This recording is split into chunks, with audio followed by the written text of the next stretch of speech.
Bonjour à tous et à toutes. Bienvenue à ce webinaire de présentation des règles du programme Regroupement stratégique au secteur société et culture. Alors, merci d'être présent parmi nous. L'objectif, bon, comme vous le savez, la nouvelle édition du concours Regroupement stratégique, donc 2027-2028, a été lancée comme prévu avant le congé des fêtes en décembre. Les règles ont été mises en ligne. Vous avez été informés par le biais d'une pré-annonce, donc faite par le FRQ. Et l'objectif aujourd'hui, c'est de venir vous présenter un tour d'horizon, en fait, de ces nouvelles règles de programme, dont vous allez trouver le lien également dans le fil de discussion. Évidemment, il ne s'agit pas de lire avec vous là, en détail l'ensemble des articles et des éléments qui se trouvent dans ces règles, hein, qui sont quand même assez denses, mais plutôt d'attirer votre attention sur certains points de vigilance, certains éléments particuliers et aussi quelques nouveautés donc qui ont pu être apportées, notamment depuis le dernier concours auquel plusieurs regroupements représentés ici ont participé. Comme je l'ai dit, donc un tour d'horizon que je vais tenter de faire le plus brièvement possible pour ensuite vous passer la parole pour qu'on puisse répondre à vos questions, je dirais, d'ordre un peu plus général, parce qu'évidemment, si vous avez des interrogations plus particulières sur la situation de votre regroupement, il est préférable là, toujours de nous contacter, soit moi ou Lucie, que je vais vous présenter à l'instant, et on peut bien entendu soit vous répondre par courriel assez rapidement, soit prévoir, pardon, une visioconférence Teams pour pouvoir discuter de votre situation plus spécifique, parce qu'on sait, je vous dirais, qu'il existe autant de modes de fonctionnement et de particularités dans nos regroupements qu'il y a effectivement donc de centres et de réseaux. Donc, tout d'abord, je vais vous dire que je suis Marie-Frédérique Desbiens, comme vous le savez probablement, responsable de programmes au FRQ, secteur société culture, essentiellement des programmes d'infrastructure, donc notamment les revues scientifiques et tout particulièrement donc les regroupements stratégiques. Je suis accompagnée aujourd'hui de ma collègue Lucie Bontemps, qui est technicienne principale en administration au FRQ et qui, elle aussi, s'occupe plus spécifiquement de programmes d'infrastructure, notamment soutien aux équipes de recherche et regroupement stratégique. Donc, vous aurez sans doute l'occasion d'avoir des échanges avec elle tout au long du processus de concours. Nous sommes bien accompagnés également par Pierrick Plamondon, qui est architecte solution au service des technologies de l'information au FRQ. Et je vais lui céder la parole au point 5, puisqu'il il est à l'origine, il est le concepteur, le créateur du module d'appui que vous allez utiliser dans le cadre de la demande que vous allez déposer. Donc, je le remercie d'être avec nous aujourd'hui pour nous présenter cet outil-là qu'il connaît sur le bout des doigts, évidemment. Puis vous dire également que Pierrick est extrêmement réactif en période de concours ou de mi-parcours. Donc, on est très chanceux. Vous pouvez toujours lui poser des questions. Il va réagir très rapidement si vous constatez aussi certains soucis avec le module d'appui. Bon, module d'appui qui sera utilisé pour la demande complète, hein, qui n'est pas accessible pour l'instant, qui n'a pas à être usité au moment de la pré-demande, mais nous allons quand même, donc Pierrick va vous faire une présentation avec un exemple très concret d'une demande et des données que nous allons recueillir grâce au module d'appui qui a remplacé la plateforme regroupement que certaines d'entre vous avez connu également. Donc, je commencerai tout de suite. J'ai préparé donc une présentation PowerPoint de résumé, en fait, des règles. Donc, est-ce que vous le voyez bien, Lucie, ce PowerPoint? Je ne suis pas certaine qu'il est. Attendez, je vais donc partager mon écran ici et lancer le diaporama. Est-ce que ça fonctionne? Oui. Formidable. Alors, d'abord, le premier encadré qu'on voit dans les règles de programme concerne évidemment des éléments très importants, les dates limites, la durée du financement et les montants octroyés. Donc, vous voyez que nous sommes sur une année de concours, je l'ai mentionné au début, l'année de concours 2027-2028, notamment parce que ce processus, ce regroupement stratégique dure au-delà d'une année et que donc l'année de financement, les résultats seront dévoilés en 2027 pour couvrir une année de financement jusqu'en 28. Date limite, très important de les respecter, bien entendu. Donc, la date limite de la pré-demande est le 6 mai 2026 à 16 heures. Date limite de la demande complète, 18 novembre 2026 à 16 heures. Et je viens de mentionner, annonce des résultats fin avril 2027. Donc, je tiens à mentionner que nous faisons à la demande des regroupements de la communauté en général. Donc, nous lançons le concours très à l'avance maintenant, donc presque 18 mois à l'avance. Donc, on planche très fort pour que vous ayez eu justement les règles et tous les gabarits euh, que vous pouvez utiliser très en amont de la date de dépôt de la demande complète. Pour ce qui est des montants, nous y reviendrons plus en détail, mais ils sont différents, évidemment, en émergence ou en fonctionnement, dépendant de la configuration de votre regroupement. Nous allons en reparler également. Donc, avertissement très important, une pré-demande ou une demande transmise après les dates et heures limites du concours sera considérée non recevable. Également, il y a une approbation institutionnelle de l'établissement gestionnaire. L'établissement gestionnaire étant l'établissement employeur du chercheur principal ou de la chercheuse principale. Donc, très important de valider ces dates internes de votre côté également, mais pour transmission au fonds de recherche, donc les dates sont celles qui viennent d'être mentionnées. Le point 3 concerne plus spécifiquement la nature et les caractéristiques, non, pardon, point 1 et 2 avant de passer au point 3. Donc, pour ce qui est de l'avant-propos et des objectifs, je vais passer assez rapidement là-dessus, mais vous dire, donc, comme plusieurs d'entre vous le savez également, que c'est un programme qui existe depuis plus de 20 ans. Donc, il a fait ses preuves et je dirais qu'il a connu des ajustements au fil des ans, mais toujours à la suite de consultations avec vous, avec nos regroupements, avec la communauté plus générale et aussi avec nos comités d'évaluation. Donc, on se fait un point d'honneur justement de faire des post-mortem après chaque étape de reddition, la plus récente étant donc la mi-parcours où il y a eu des commentaires qui ont été faits de part et d'autre et nous essayons toujours d'être très réactifs et d'ajuster à la fois les règles et les outils. Vous mentionnez, je l'ai dit également, il y a quand même très peu de modifications par rapport au concours de 2024. Pourquoi? Parce que en 2024, donc, on était sur la cohorte 1 des regroupements stratégiques que nous finançons. Et donc, cette fois-ci, nous sommes sur la cohorte 2 et nous nous assurons d'une une équité parfaite entre les deux cohortes. Donc, nous ne faisons jamais de modifications majeures entre ces deux concours.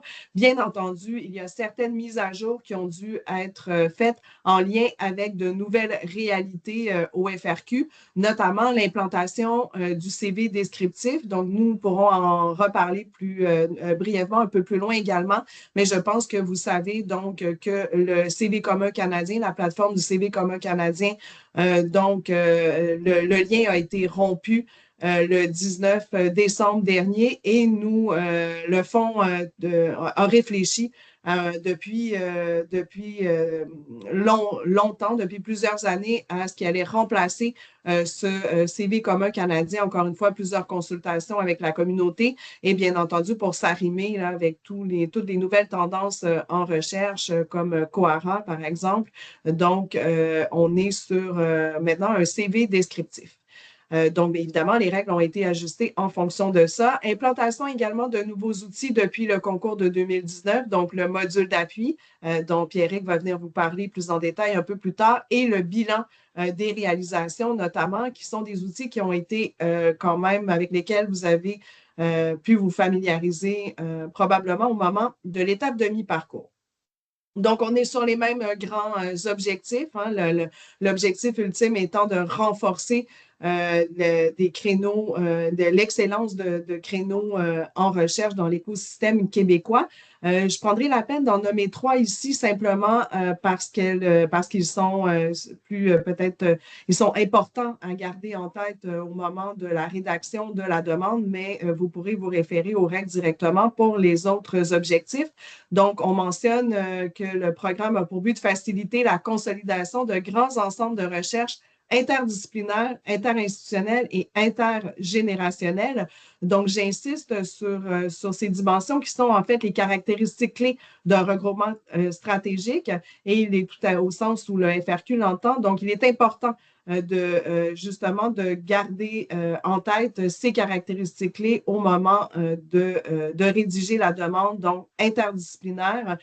Bien entendu, c'est variable, cette question de l'interdisciplinarité d'un champ de recherche à l'autre. Et bien entendu, il s'agit si vous avez des éléments à préciser sur cette question, vous pouvez le faire dans la demande pour informer les membres de comité. Donc, il s'avère que c'est variable cette notion, mais en tout cas, la question de l'interdisciplinarité est très importante du côté des regroupements stratégiques sur ce programme.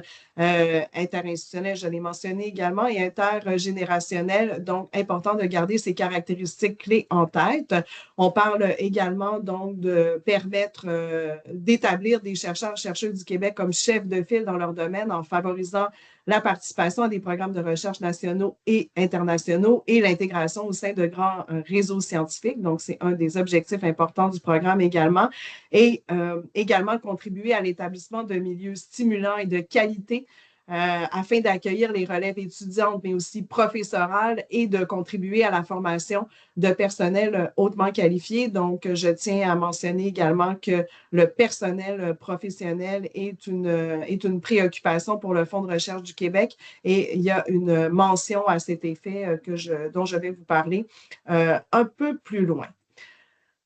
Au point 3, donc, vous allez retrouver des informations sur la nature et les caractéristiques des regroupements, donc une structure répondant aux objectifs présentés en section 2 des règles de programme et fédérant des chercheurs et chercheuses à tout stade d'avancement en carrière. Donc, c'est la question la caractéristique intergénérationnelle dont nous parlions tout à l'heure. Des postdoctorants, des postdoctorantes, des étudiants, du personnel hautement qualifié, ainsi que des personnes issues des milieux de pratique. Autre élément, donc, qui vient renforcer les caractéristiques clés, donc des chercheurs, chercheuses, des personnes réparties à travers toute la province, provenant d'horizons disciplinaires, d'unités académiques et d'établissements différents.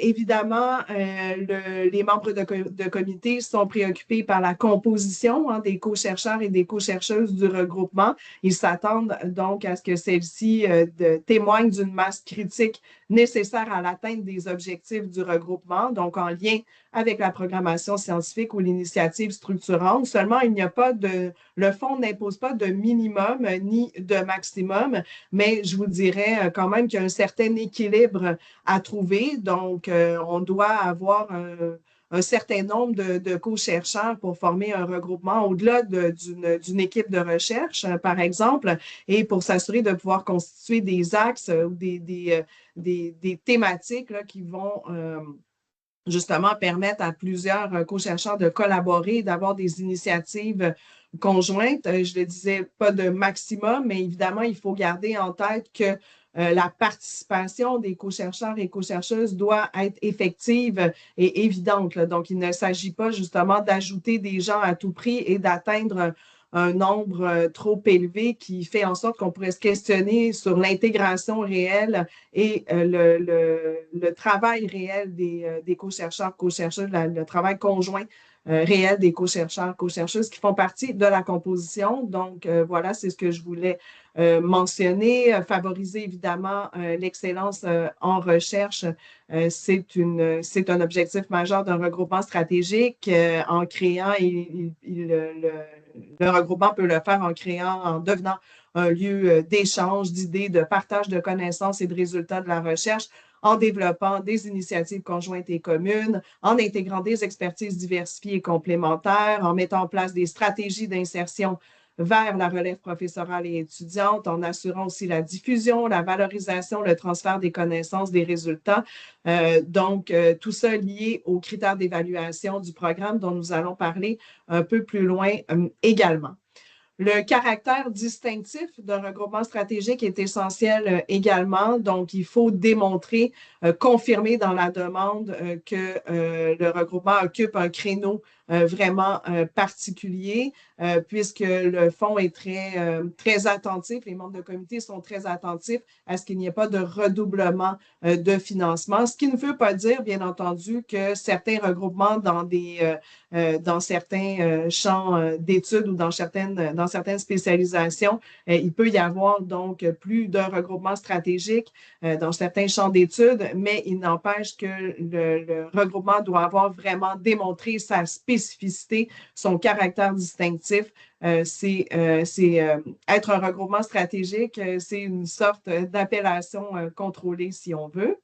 On y parle également dans cette section des formes, donc la configuration. Il y a plusieurs configurations possibles de regroupement en matière de forme et de stade. Donc, pour ce qui concerne la forme, vous pouvez donc présenter une demande en tant que centre de recherche ou en tant que réseau de recherche. Je vous invite à lire les définitions plus détaillées, encore une fois, dans les règles.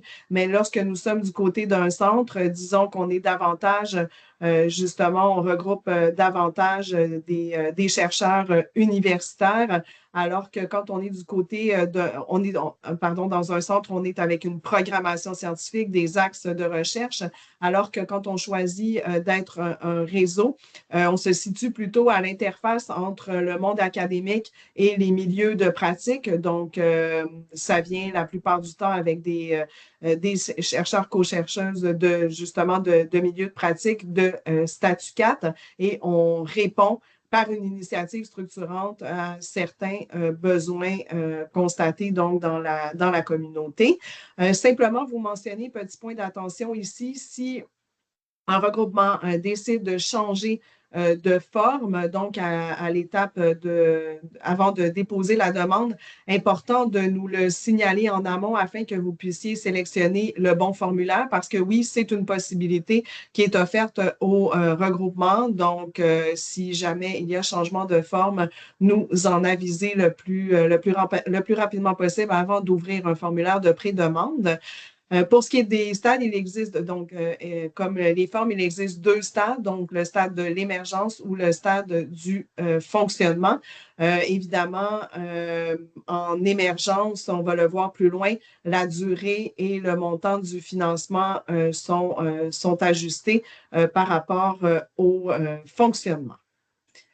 J'en serai maintenant à la section de l'admissibilité. Donc, vous dire que peu importe la configuration dont on vient de parler, chaque regroupement stratégique doit être reconnu comme infrastructure de recherche par son établissement gestionnaire, recevoir l'appui de cet établissement, faire état de l'engagement d'au moins un établissement partenaire au moment de la pré-demande. Donc, pour rappel, selon les règles générales communes du FRQ, donc je ne les ai pas encore mentionnées jusqu'ici, mais il s'agit vraiment de la Bible à laquelle vous référez. Là. Donc, les règles générales communes contiennent tout le cadre réglementaire du Fonds de recherche du Québec. Donc, on vous invite à les consulter, évidemment, en cours de rédaction de la demande, mais aussi lorsque vous êtes en situation de gestion d'un octroi.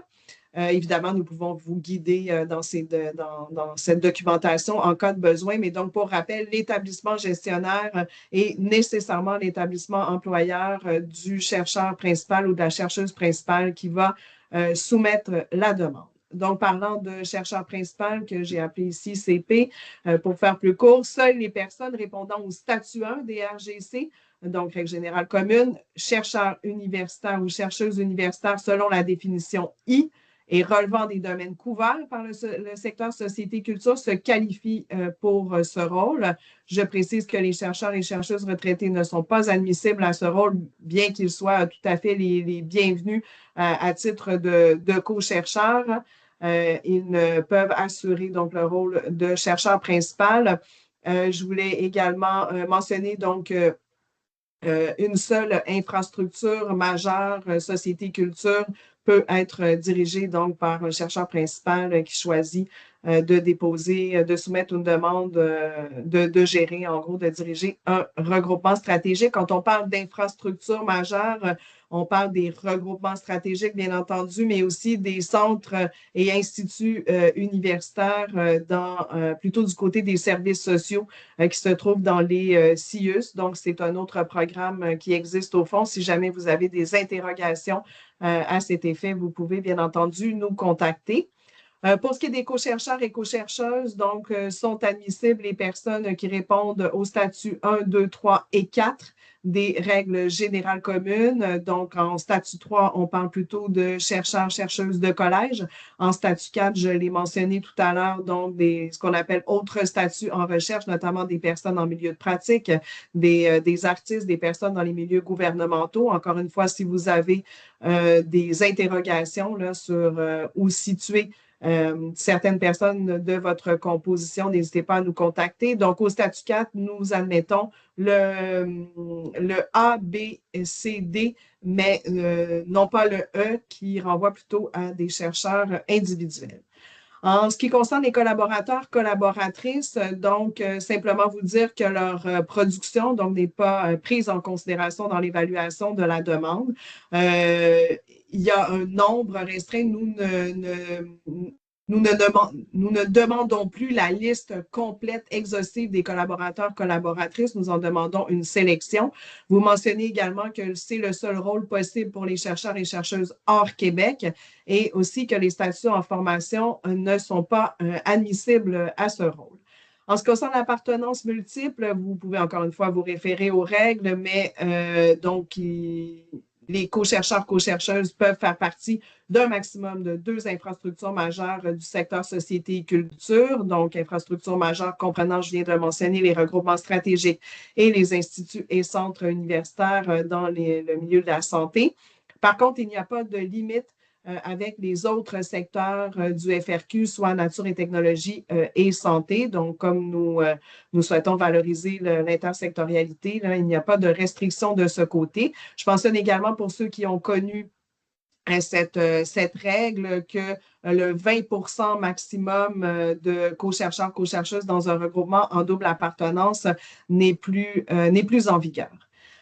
Enfin, pour ce qui concerne l'établissement gestionnaire et l'établissement partenaire, donc très important que ceux-ci démontrent la place occupée par le regroupement stratégique dans le plan de développement, qui puisse présenter le type et le niveau de soutien offert. Je rappelle que le programme, le concours requiert au moins un établissement partenaire qui s'engage à contribuer soit financièrement ou en nature, non seulement au dépôt de la demande, mais tout au long du financement.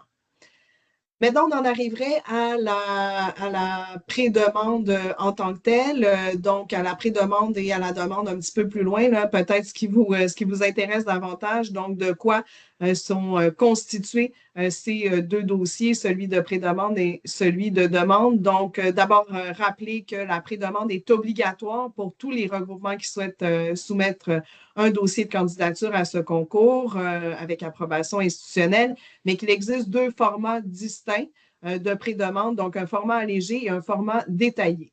Le format allégé s'adresse au centre, doit être utilisé en fait et destiné aux centres et réseaux en renouvellement. Ce format, cette pré-demande est non soumise à évaluation, mais elle est validée quand même en termes de conformité.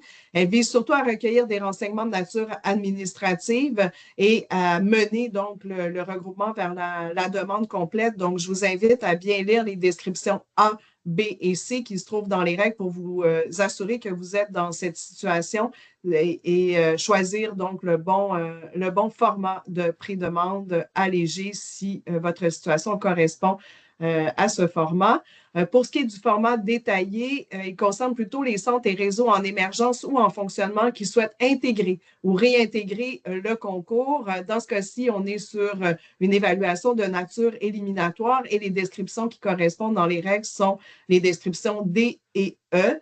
Et aux sections plus administratives, là, par exemple, on va retrouver une section où est mentionné le chercheur principal, l'établissement gestionnaire, le résumé, les domaines de recherche, donc qui se trouvent dans le format allégé. Donc, à ces sections, va s'ajouter un texte de présentation du regroupement qui doit documenter les items suivants. Donc, la pré-demande pour les regroupements qui souhaitent intégrer ou réintégrer le concours, je dirais, le cœur de la pré-demande pour ces regroupements se situe dans ce texte de présentation qui doit documenter les items suivants, donc les principaux éléments de la programmation scientifique envisagée ou les besoins de structuration de recherche et l'initiative structurante projetée pour les réseaux, la programmation scientifique pour les centres, l'arrimage de la composition, donc des co-chercheurs et co-chercheuses avec la programmation ou l'initiative structurante envisagée, les stratégies de financement prévues, le niveau d'activité actuel du regroupement, les retombées anticipées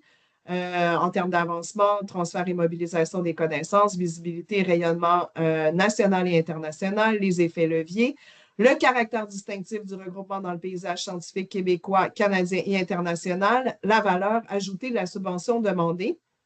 Donc, encore une fois, attention au choix du formulaire selon la forme et le stade de développement du regroupement. Et je vous invite à cet effet. Donc, nous avons créé un tableau pour vous guider dans ce choix. Ce tableau se trouve dans la boîte à outils des règles de programme et donc donne justement, vous aidera à faire la bonne sélection de formulaires en fonction de la situation du regroupement pour lequel la demande est déposée. J'en profite également pour vous dire que dans la boîte à outils des règles de programme, vous avez des exemples de formulaires de pré-demande pour information.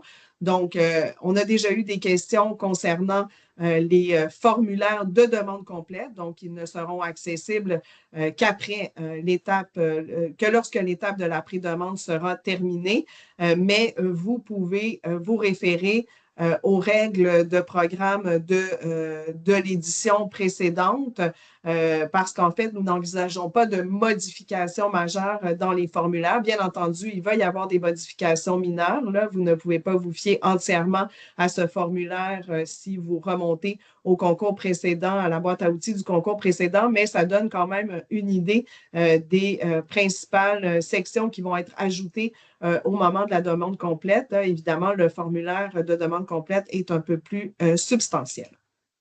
Alors, voici, j'avais mis ici le tableau concernant les formulaires de pré-demande.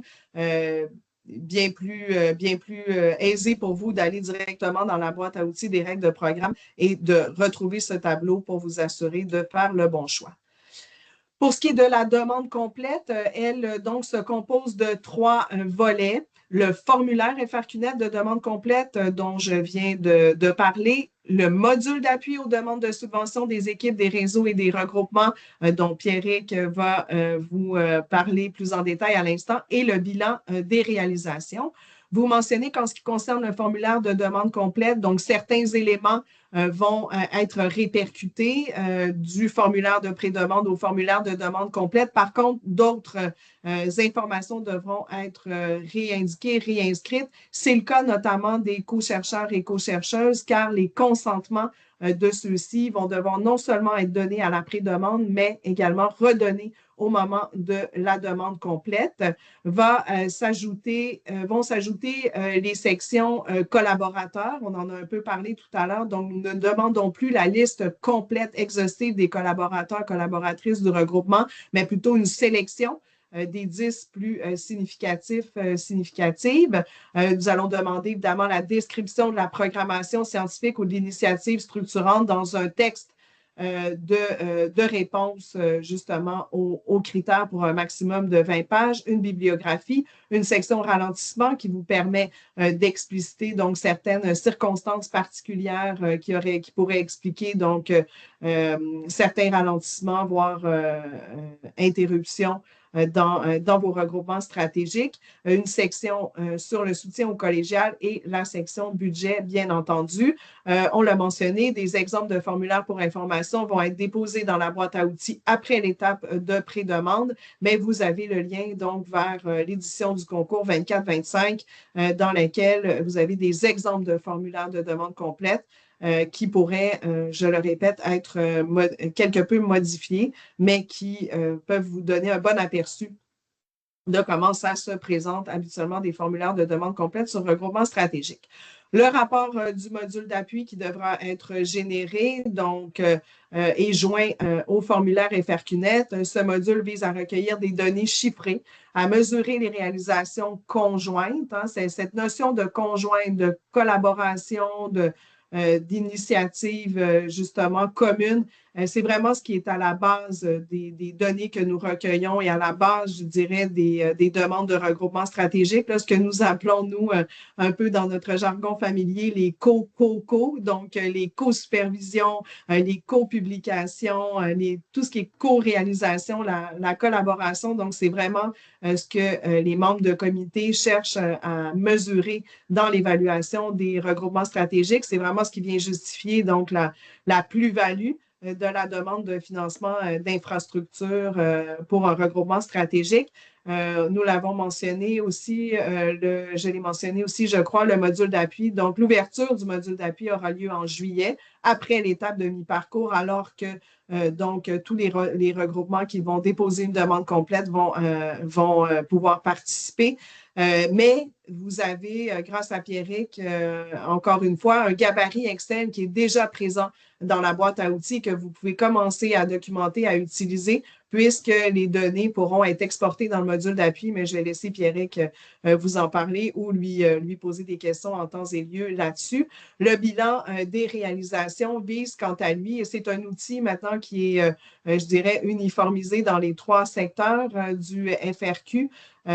Donc, le bilan des réalisations a été réfléchi de manière commune et il vise à recueillir des informations de nature davantage qualitative, donc des espaces, parce que ça, on vous a bien entendu également, les regroupements apprécient pouvoir donc développer, surtout du côté de société et culture, donc cette partie un peu plus qualitative. Donc, bien sûr, il y a un maximum de caractères à respecter pour que ce soit lisible, évidemment, pour les évaluateurs et évaluatrices, mais le bilan des réalisations est surtout un format avec des cases à remplir et des explications.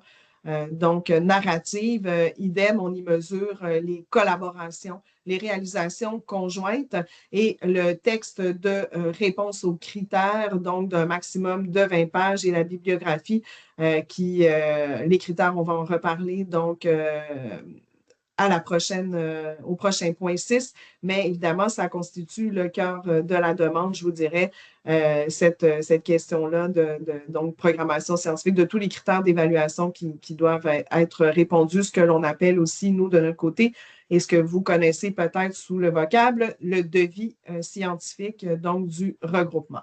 Alors, maintenant, j'inviterai mon collègue Pierrick à vous faire une présentation du module d'appui. Pierrick, je vais donc départager mon écran et te laisser gérer le tout pour les prochaines, disons, je crois, 15 minutes. Alors, voilà, Oh, je ouais, te cède 10-15 la parole. minutes, là. Bonjour.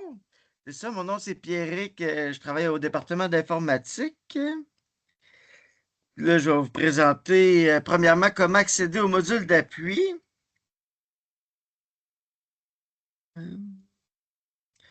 C'est ça.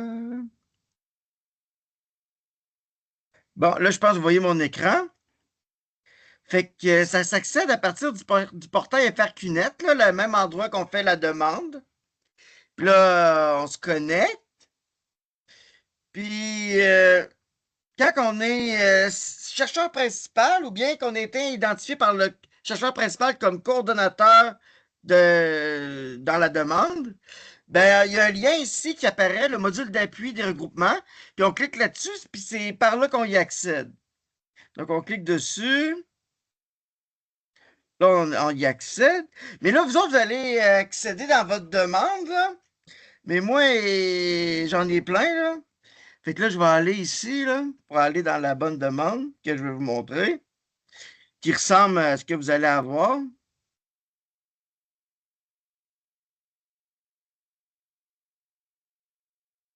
demande du dernier concours en test, là, mais ça, comme que Marie-Frédérique, elle a dit, le dernier concours, ça y ressemble, là. Puis j'ai mis les rapports comme qu'ils vont être. Donc, en premier, c'est ça, ici, on a le module d'appui avec les menus. Ici, c'est le module d'appui, c'est pas mal ici qu'on insère les données. Ici, on insère les données du bilan de réalisation. Et après ça, le menu analyse de données, on a le rapport du module d'appui puis le rapport du bilan de réalisation qui va être attaché dans la demande FRQNet. Ici, bureau de la recherche, vous pouvez donner accès à votre bureau de la recherche en lecture seule.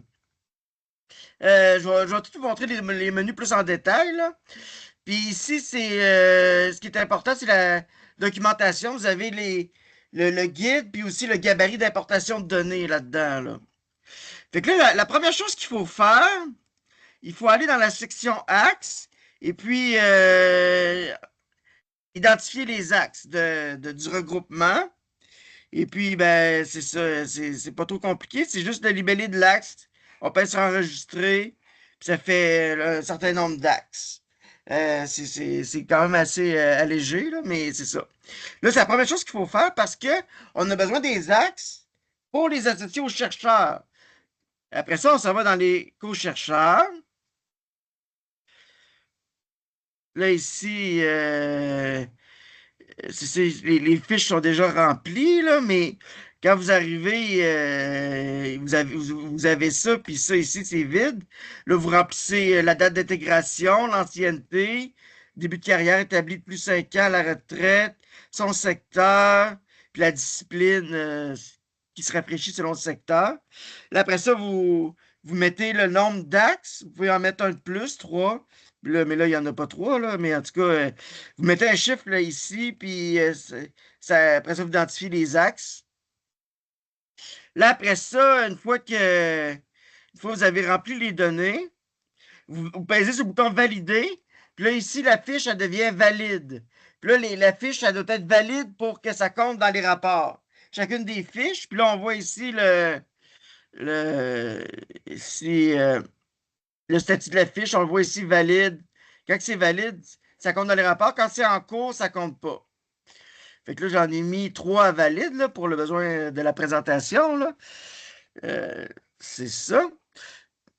OK. Puis là, c'est ça, on a un moteur de recherche ici, comme un peu dans les étudiants et les financements. Par exemple, ici, les étudiants. Ici, on demande des étudiants conjoints en cours de supervision. Donc, ici, il y en a 2. Il y a moi ici qui est ici, là. Donc, ici, c'est en cours de supervision. Il faut qu'il y ait 2 directeurs de recherche. C'est ça, la cour de supervision minimum. Puis là, on demande ici le niveau, les directeurs, quand il a commencé, puis s'il a diplômé, oui ou non. C'est ce qu'on demande. Puis il peut y avoir plus qu'un niveau. Là. S'il y a plus qu'un niveau, on voit ici les niveaux antérieurs dans le tableau. Après ça, on a les financements. Les financements, on a encore un filtre ici. On peut sur rechercher. J'en ai mis 2. On va aller voir ici dans lui. Ben, quand vous voulez en ajouter un, vous pouvez sur ajouter un financement ici, là. Mais là, ici, quand vous payez sur ajouter un financement, vous avez cette page-là vide, vous pouvez sur enregistrer, puis les onglets apparaissent, là. Là, ici, on va choisir le titre, la nature, le type. Ensuite, dans les co-chercheurs, ça a changé par rapport à avant. On met, on demande le nombre de co-chercheurs total dans le financement. Puis après ça, on demande le nombre de co-chercheurs dans votre regroupement qui sont impliqués dans le financement. Ici, on met 2. Là, on les sélectionne. Ici, le nom avec le rôle, chercheur principal ou co-chercheuse. On identifie les 2. Puis, c'est ça, on demande. Il peut y en avoir 5 qui ont un co-chercheur. Ça va être des financements. Il peut y en avoir 5 qui ont juste un co-chercheur. Ça va être des financements structurants. Mais d'habitude, à part ces 5-là, il faut tous qu'il y ait au moins 2 co-chercheurs. Puis là, les organismes, ici, on définit un organisme. On a mis un 1, ça apparaît ici en premier, je veux dire. Ici, on met un organisme ici. Là, on l'identifie. On dit principal ou partenaire, mais il doit avoir un organisme principal au moins à chaque financement. Puis aussi, on peut sélectionner dans un champ libre si on ne le trouve pas. On pèse là-dessus ici, là. Puis le champ texte, c'est ici, la petite flèche, elle disparaît. Puis on peut écrire comme qu'on veut. Mais sinon, parce que sinon, écrire au FRQ pour chaque demande d'organisme qu'on veut ajouter, ça peut être long, là. Mais ici, on peut sélectionner dans un champ libre. Puis après ça, par exemple, si on met 2 ici, regarde, c'est ça, ça apparaît là. Puis là, c'est ça, on indique le nom de l'organisme, puis date début, date de fin. On peut faire une grande plage, là. S'il y a eu autant de montants à chaque année, là, vous mettez 2020 à 2026, pas obligé de mettre une date de début, date de fin par année, là. Puis là, vous mettez un montant, puis là, ça se calcule ici par année, il y a un calcul qui regarde le nombre de chercheurs. Regarde, ici, j'avais dit 4 puis 2, ça va multiplier mon temps par 50%, là, comme là, 2 divisé par 4, ça fait 0,5. Puis là, ça regarde, ça divise par année, puis là, ça calcule des montants qui vont être admissibles dans les rapports. Ceci, les montants admissibles, quand vous avez fini de remplir votre fiche, ils n'apparaissent pas tout de suite, ça se calcule à toutes les 30 minutes. Fait que c'est ça, c'est parce que sinon, le module d'appui pour les rapports, afficher les rapports, ce serait trop lent, ce serait en temps réel. Là, après ça, je peux vous montrer l'importation ici. Ça, ici, vous pouvez importer les co-chercheurs ou les financements avec un gabarit. Puis, c'est ça, vous l'avez reçu, puis vous pouvez sur rajouter le fichier, puis ça importe les données. Puis vous pouvez aussi importer des données des conseils fédéraux IRSC, CRSH, RSNG. Ça va apparaître.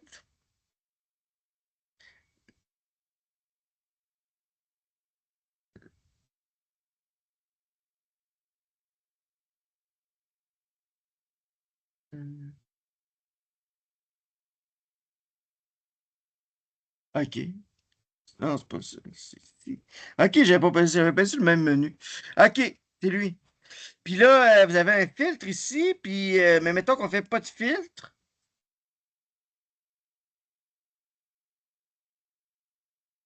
Là, ça les affiche toutes. Voilà. Puis là, là, si on décide qu'Anthony Philippe, s'il est dans notre regroupement, mais ce qui n'est pas le cas, mais mettons, là, après, on fait votre recherche ici, vous pouvez rentrer le nom du chercheur ici ou le titre, numéro de projet, année de concours. Là, vous écrivez, mettons, un 2 ici. Vous identifiez les chercheurs de votre regroupement, puis vous pèsez sur le bouton ici, importer, là, puis ça l'importe.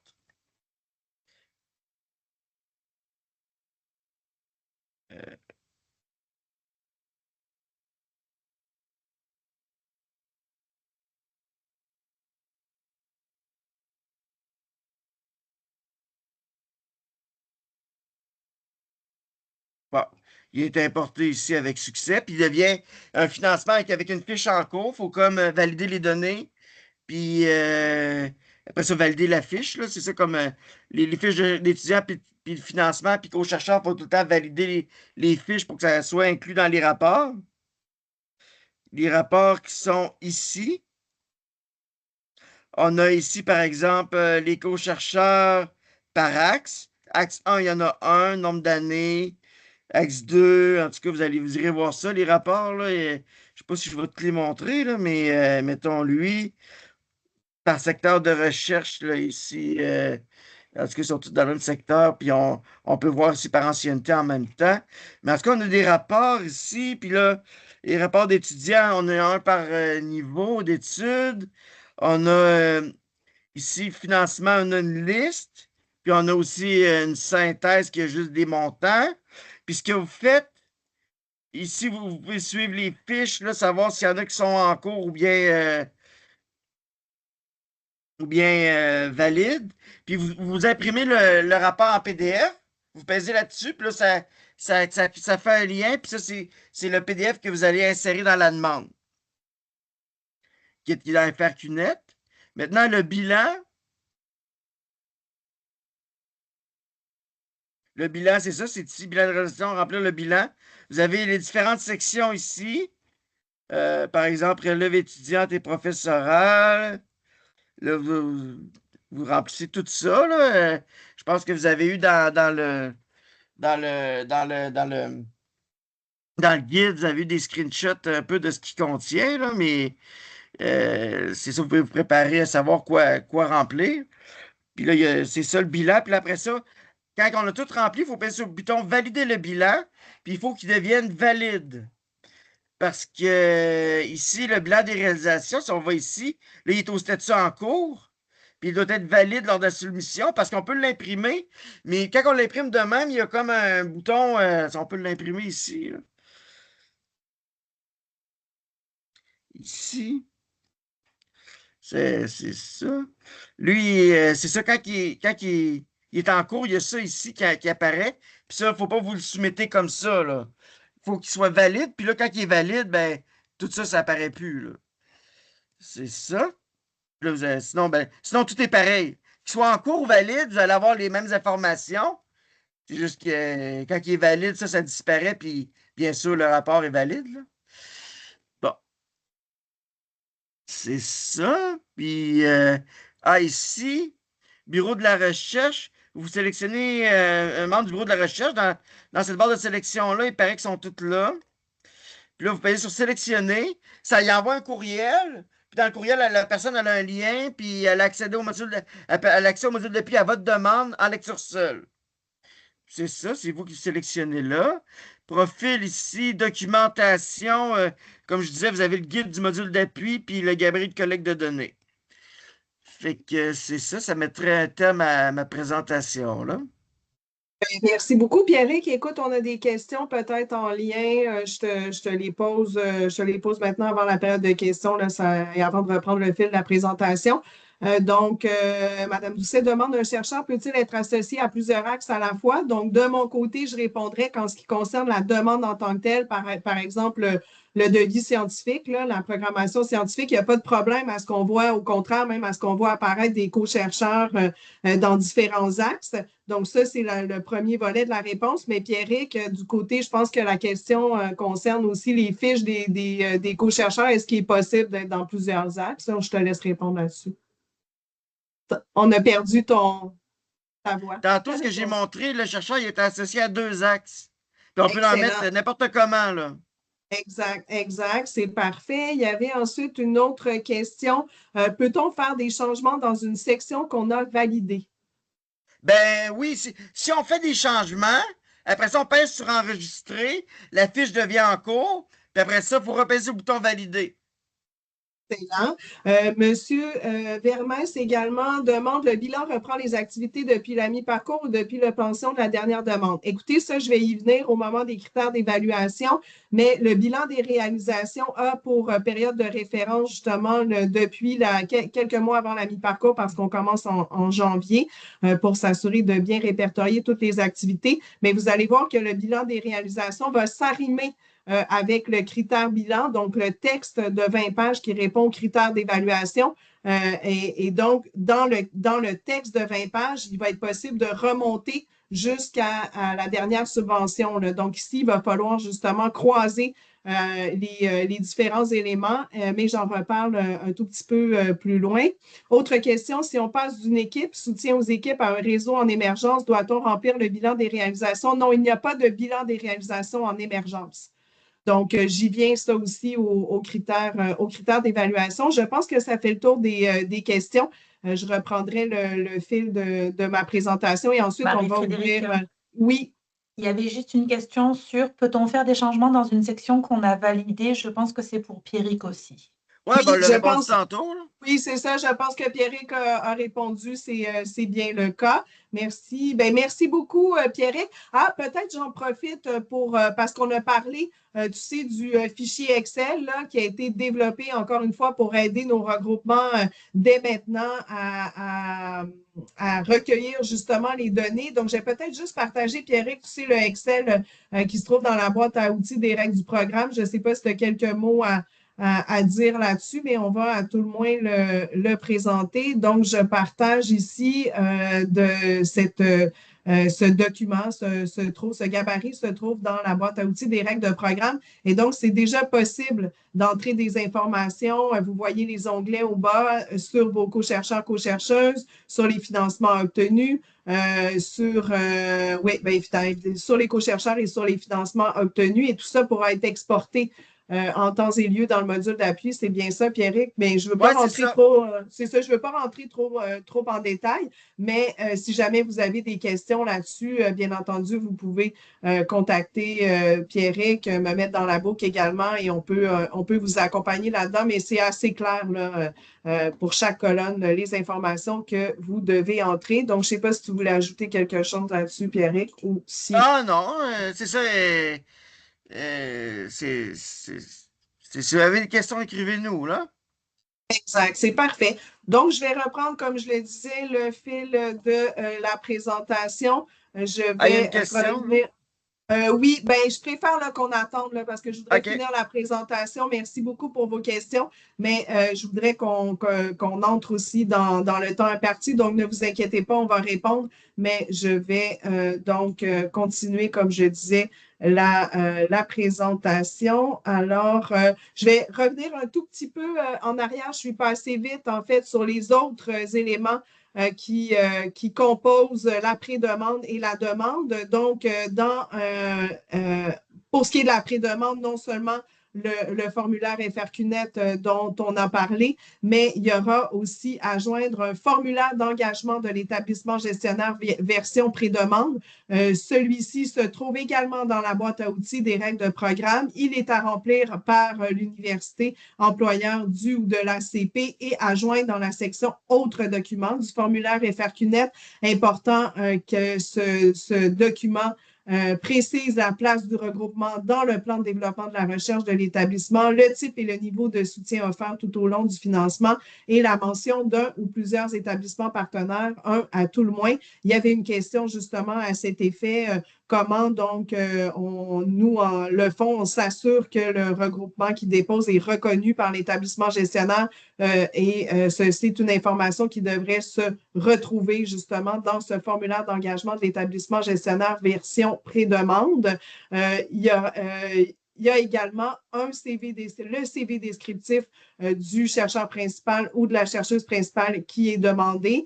On vous renvoie ici et dans les règles de programme. Là, donc, encore une fois, il faut vous référer vraiment aux règles de programme. Donc, vous allez avoir accès à une page qui explique bien de quoi en retourne le CV descriptif et quel est le modèle à utiliser. Donc, un seul CV à l'étape de la pré-demande. On vise à vous faciliter justement la vie dans cette transition vers le CV descriptif. C'est un CV donc qui doit comporter un maximum de 6 pages, qui est dans un style davantage narratif et qui peut être adapté en fonction de chaque programme concerné.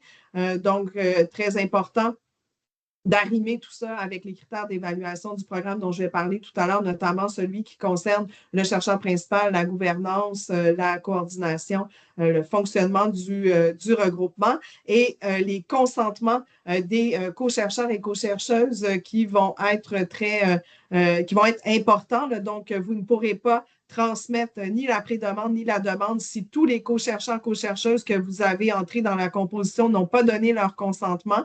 Donc, bien entendu, vous pouvez nous contacter en cas de besoin là-dessus, mais je le mentionne, notre réponse, quand on arrive un peu à la dernière minute et il faut soumettre le tout, si on n'arrive pas à obtenir le consentement d'un co-chercheur ou d'une co-chercheuse, il vaut mieux le retirer, quitte à l'ajouter entre la pré-demande et la demande ou même après la demande, il y a des possibilités d'ajout, de modification à la composition du regroupement. Il y a des modalités sur lesquelles je vais passer ici, mais donc, il faut bien avoir reçu les consentements de tous les co-chercheurs, co-chercheuses qui apparaissent dans la demande pour que celle-ci puisse être transmise. Information vraiment très importante que je n'ai pas mentionné non plus. Donc, pour les regroupements donc en émergence, qui vont en émergence ou en fonctionnement, mais en tout cas ceux qui veulent intégrer ou réintégrer le concours selon les descriptions dont on a parlé plus tôt. Donc, dépôt d'un format détaillé de pré-demande avec analyse de la pré-demande et il y aura également une entrevue donc avec l'équipe de direction, le chercheur principal, la chercheuse principale, quelques chercheurs qui seront déterminés. Donc, entrevue avec un comité des pré-demandes, des experts, expertes dans différentes disciplines qui proviennent de l'international, mais surtout qui sont qui ont une connaissance et une très grande expertise des infrastructures, ils connaissent très bien les regroupements stratégiques, l'écosystème, leur place dans l'écosystème de recherche au Québec. Donc, entrevue avec un comité des pré-demandes à la mi-juin. Déjà, cette information apparaît dans les règles, donc très important. Bien entendu, les membres de comité sont toujours heureux de rencontrer le chercheur principal ou la chercheuse principale qui soumet la demande, mais on peut comprendre qu'il y a des impératifs et vous pourrez déléguer une personne de votre regroupement, mais très important donc de savoir qu'il y aura cette entrevue à la mi-juin. Bien entendu, on a une très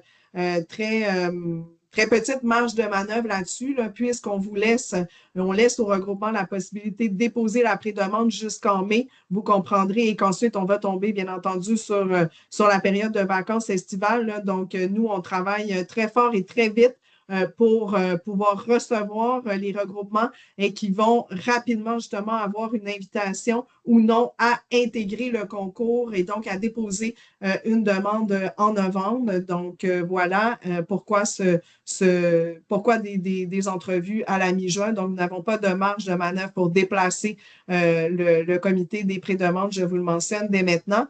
Je voulais également attirer votre attention sur justement au moment de la demande. Donc, il y aura également le CV descriptif qui sera demandé, donc celui du chercheur principal ou de la chercheuse principale qui aura été déjà joint à la pré-demande devra être remis à jour le cas échéant.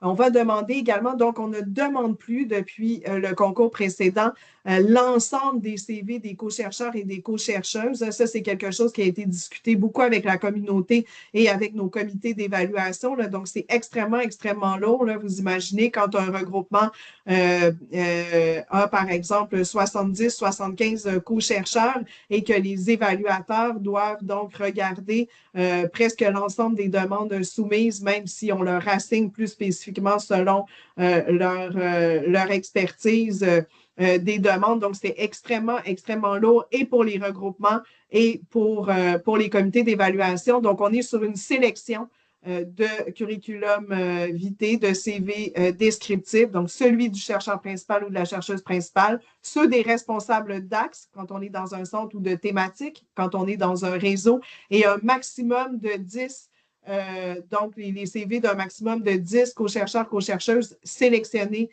par le regroupement. Donc, ça, c'est une nouveauté qui a été vraiment, vraiment très appréciée. Et je vous dirais aussi que la sélection qui en est faite est parlante.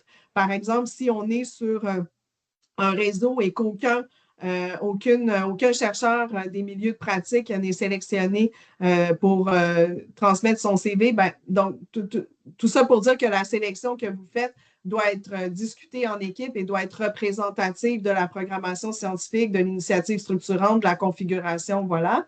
Et donc, une liste des co-chercheurs et co-chercheuses sélectionnés pour transmettre leur CV doit aussi être jointe dans la section aux documents. Encore une fois, tous des éléments qui se trouvent dans les règles de programme. On va demander également à l'étape de la demande une déclaration de l'établissement gestionnaire et des établissements partenaires. Donc, la version demande complète de cette déclaration sera déposée dans la boîte à outils du programme en temps requis, c'est-à-dire une fois que l'étape de pré-demande sera passée. Il y a la section autres documents, donc qui va demander justement des documents qui sont soit non évalués, soit facultatifs. C'est le cas notamment de la feuille de route en lien avec la diversité des talents en recherche.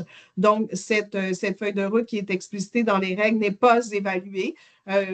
Par contre, elle s'inscrit bien entendu dans des tendances lourdes en recherche et permet au Fonds de recherche du Québec de documenter quelles sont les initiatives déjà en cours dans votre regroupement stratégique ou que vous pensez implanter, quelles sont les stratégies à venir en lien avec cette diversité des talents en recherche, encore une fois non évaluée, non transmise au comité d'évaluation, un organigramme du regroupement, qui est facultatif, mais qui peut être joint donc par le regroupement stratégique, et des documents additionnels qui concernent les co-chercheurs à la retraite ou ceux qui n'ont pas, qui ne sont pas sur un poste menant à la permanence. Donc, encore une fois, tout ça disponible dans les règles de programme. Donc, quelqu'un d'ailleurs a posé la question dans le fil de discussion à savoir si la présentation PowerPoint que j'utilise aujourd'hui serait diffusée. Ce n'est pas prévu, en fait, parce que pour moi, il y a des risques.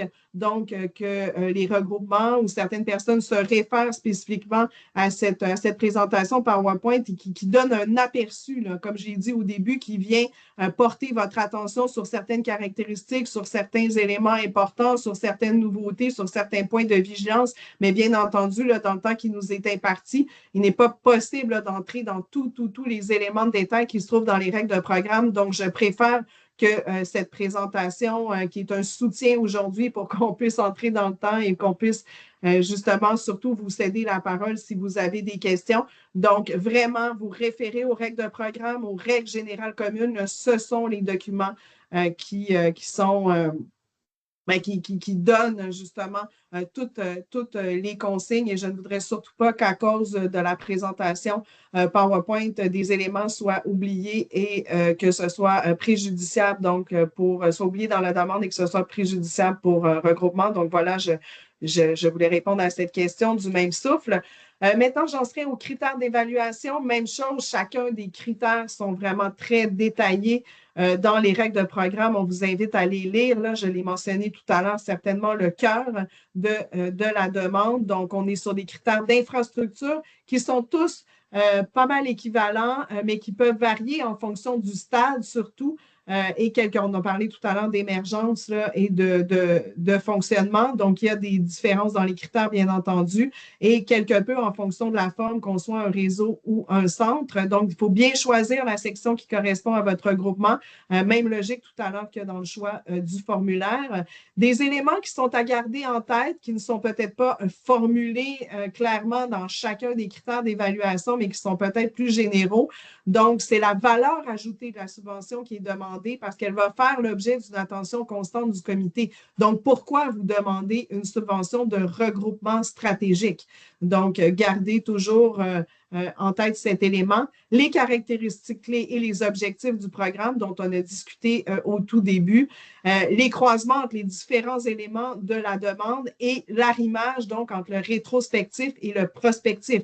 Toute cette question-là, justement, du bilan. Donc, qu'est-ce que l'on a fait par les années passées et si on vient en demande de renouvellement, donc à quoi a servi la subvention précédente, et le prospectif, donc quelle est la programmation scientifique ou l'initiative structurante qui est anticipée pour le prochain cycle de subvention. Donc, sur le bilan, c'est une question qui a été posée également. Donc, le critère bilan, je vous dirais, oui, bien entendu, on a le bilan. On est un peu en période de transition là-dessus depuis le dernier concours où ça a été la première utilisation du bilan des réalisations. Et il est possible que lors des prochains concours, la section bilan, donc dans le texte de réponse aux critères ou dans le devis scientifique, soit laissée pour compte. Mais ce dont on s'est rendu compte la dernière fois, c'est que les membres de comité ont apprécié quand il y avait un arrimage. Donc, oui, le bilan des réalisations est présent. La période de référence est sur 3 ans. Mais le texte de réponse aux critères permet de consacrer quelques lignes peut-être justement à faire une synthèse et qui peut remonter jusqu'à la subvention précédente ou de faire ressortir certains éléments spécifiques. Donc, on vous invite à arrimer justement le bilan des réalisations et ce critère bilan dans le texte de réponse. Donc, 20 points accordés au bilan. La programmation scientifique ou l'initiative structurante, 25 points accordés à ce critère. La composition, coordination et gouvernance, 10 points. Donc, je vous parlais tout à l'heure justement du CV descriptif, du leadership, des compétences du chercheur principal ou de la chercheuse principale. C'est essentiellement ici que ça va intervenir. La collaboration, on l'a dit, qui est un élément vraiment clés dans un regroupement stratégique pour 15 points. La formation, donc formation à la relève, mais aussi formation à la relève professorale, aussi au personnel professionnel, au personnel hautement qualifié, donc 15 points, et le maillage et la visibilité pour 15 points. Donc, encore une fois, je vous invite à retourner dans les règles de programme pour lire chacun des paragraphes donc, qui explicitent ces critères. Et on vous a également mis le lien vers la grille de signification des notes qui est utilisée au secteur société et culture pour l'évaluation des demandes. Je vais aller un tout petit peu plus vite là-dessus, donc comme je vous ai dit, pour qu'on puisse vous passer la parole. Donc, la section 7 concerne plus spécifiquement le financement offert. On est sur un financement, je l'ai mentionné quelques reprises, donc de type infrastructure, ce qui renvoie aux ressources humaines et matérielles, à l'installation, aux installations et aux équipements, aux expertises et aux services communs. Ah, je vois une petite coquille ici. Donc, quelles sont les installations mises au service de l'ensemble des co-chercheurs et co-chercheuses dont le regroupement est composé. On parle une petite mention ici, donc ce n'est pas du financement de projet, hein, très important de faire attention à cette notion. Par contre, il y a un 10 de la subvention qui peut être, du budget qui peut être autorisé pour le démarrage ou la finalisation d'un projet. Donc, si vous avez des questions là-dessus, vous pouvez nous contacter également. Le personnel professionnel de recherche, je l'ai mentionné au tout début, donc préoccupation importante pour le FRQ. On est bien conscient que la coordination repose en grande partie sur du personnel professionnel de recherche. Donc, on essaie de faire notre part dans cette perspective et le FRQ encourage les regroupements et autres infrastructures à aligner les contrats offerts au personnel professionnel sur la durée de l'octroi. Donc, on parle de 3 ans pour un regroupement en émergence, de 6 ans pour un regroupement en fonctionnement. Donc, les regroupements sont vraiment invités à aligner les contrats sur cette durée. Quand on est en émergence, on parle donc d'un financement de 100 000 par année, montant de base, je l'ai dit, sur 3 ans. Pour un regroupement en fonctionnement, on est sur un 300 000 annuel sur 6 ans comme montant de base. Il y a des financements optionnels. Encore une fois, je vous invite à aller lire le détail dans les règles. Donc, un financement de ce que nous appelons installation de recherche majeure qui peut aller jusqu'à 45 000 quand on est en fonctionnement. Donc, ici, on parlait par le passé beaucoup d'installation davantage physique peut-être, mais maintenant, bien entendu, tout ce qui concerne les grandes bases de données sont réfléchies, sont incluses dans ce potentiel financement optionnel. On parle également de recherche au collégial, donc pour les chercheurs de collège qui peut aller jusqu'à 25 000 par année. On parle d'interrégionalité avec un plan qui peut aller jusqu'à 25 000 les définitions, ce qui est demandé comme justification apparaît dans les règles de programme. Et j'attire votre attention sur les pôles d'excellence, donc une nouveauté depuis le concours précédent de 24-25, donc possibilité de collaborer, une collaboration inter-regroupement, donc au moins 2 regroupements stratégiques qui ensemble vont développer un projet, un chantier, hein, en dehors de leur programmation respective, donc, et possibilité d'obtenir un 50 000 donc pour créer ensemble un pôle d'excellence. Donc, je vous invite à porter votre attention là-dessus. C'est vraiment intéressant, là. C'est une sorte d'aboutissement, je dirais, de toutes ces années-là du programme regroupement stratégique. Donc, faire collaborer ensemble les co-chercheurs et les co-chercheurs individuels, co-chercheuses individuelles. Et maintenant, on va vers une collaboration inter-regroupement. Lorsque c'est possible, évidemment, et si vous avez envie de demander ce financement optionnel. Pour ce qui est des dépenses admissibles, on se réfère à la section 8 DRGC. Je mentionne également que 2 dégagements sont possibles, 2 dégagements prélevés à même la subvention, donc qui doivent être inclus dans votre budget. Pour le chercheur principal, la chercheuse principale et une personne occupant des fonctions de gestion, de coordination, de co-direction, il s'agit de bien justifier le rôle dans la demande. Donc, effectivement, la demande et la justification de ces dégagements sont obligatoires. Si ça ne se trouve pas dans la demande de financement d'origine, ils ne pourront pas être demandés en cours d'octroi. J'accélère ici, section suivi et reddition. Donc, il y a vraiment, on favorise au FRQ le libre accès à la science ouverte. Donc, on demande dans la période financée un portfolio de 5 publications examinées par les pairs et diffusées en libre accès immédiat sans embargo soit produit par le regroupement. Là, c'est certain que c'est assez facile à atteindre comme objectif pour l'instant. Un rapport financier à soumettre au plus tard au mois de septembre de chaque année. Évidemment, quand il y a des transferts de fonds inter-établissements, les établissements concernés doivent fournir également leur partie du rapport financier, mais c'est le chercheur principal, la chercheuse principale qui doit approuver au final. La mise à jour également de la composition des co-chercheurs et co-chercheuses et de toute autre modification à déclarer en cours d'octroi. Donc, on a des procédures à suivre. Évidemment, pour ça, vous pouvez nous revenir aux besoins, mais on vous renvoie à l'article 6.5 des RGC. Très important de nous déclarer toute modification en cours d'octroi, le cas échéant. Et on parle ici d'un rapport d'étape, de l'étape de mi-parcours qui va permettre de mesurer l'état d'avancement des travaux en fonction du dossier soumis par le regroupement et de s'assurer de la bonne utilisation des suppléments accordés. Et donc, il y a des recommandations qui sont formulées ensuite par le comité de mi-parcours et qui permettent d'accompagner, de guider nos regroupements donc au concours suivant où une demande de renouvellement de financement pourrait être déposée. Donc, voilà qui fait le tour. On vous invite à nous suivre hein, sur nos réseaux sociaux. Et ici, vous avez l'adresse générique du programme là, à laquelle Lucie et moi avons accès et d'autres personnes.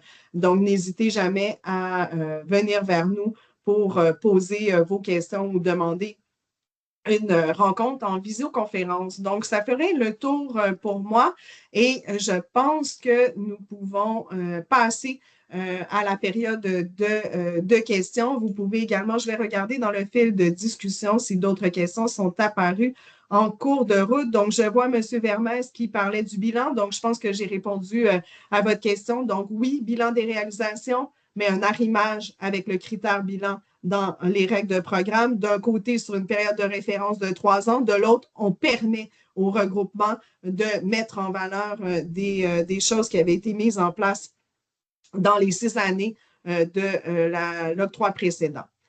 Excusez-moi, je vais prendre une petite gorgée d'eau. Ma réponse aussi donnée, je crois, à Mme Baudry, là, donc en émergence, pas de bilan des réalisations.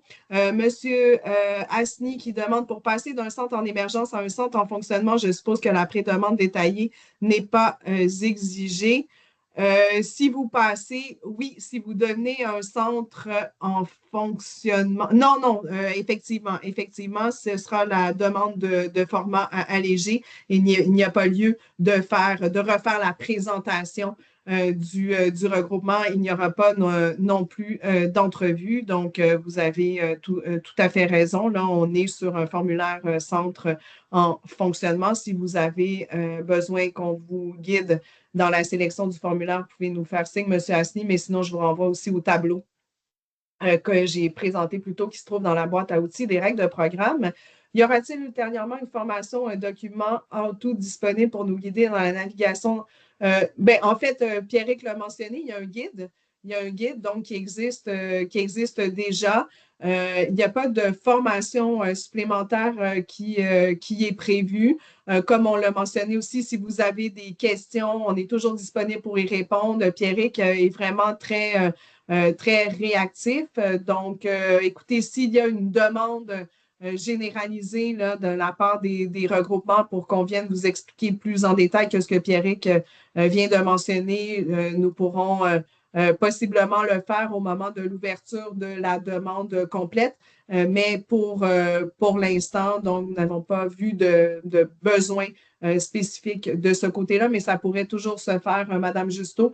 Donc, comme je vous dis, si nous recevons une demande un peu plus collective, on pourra voir après, peut-être au début de l'automne prochain, une fois que les demandes complètes seront ouvertes.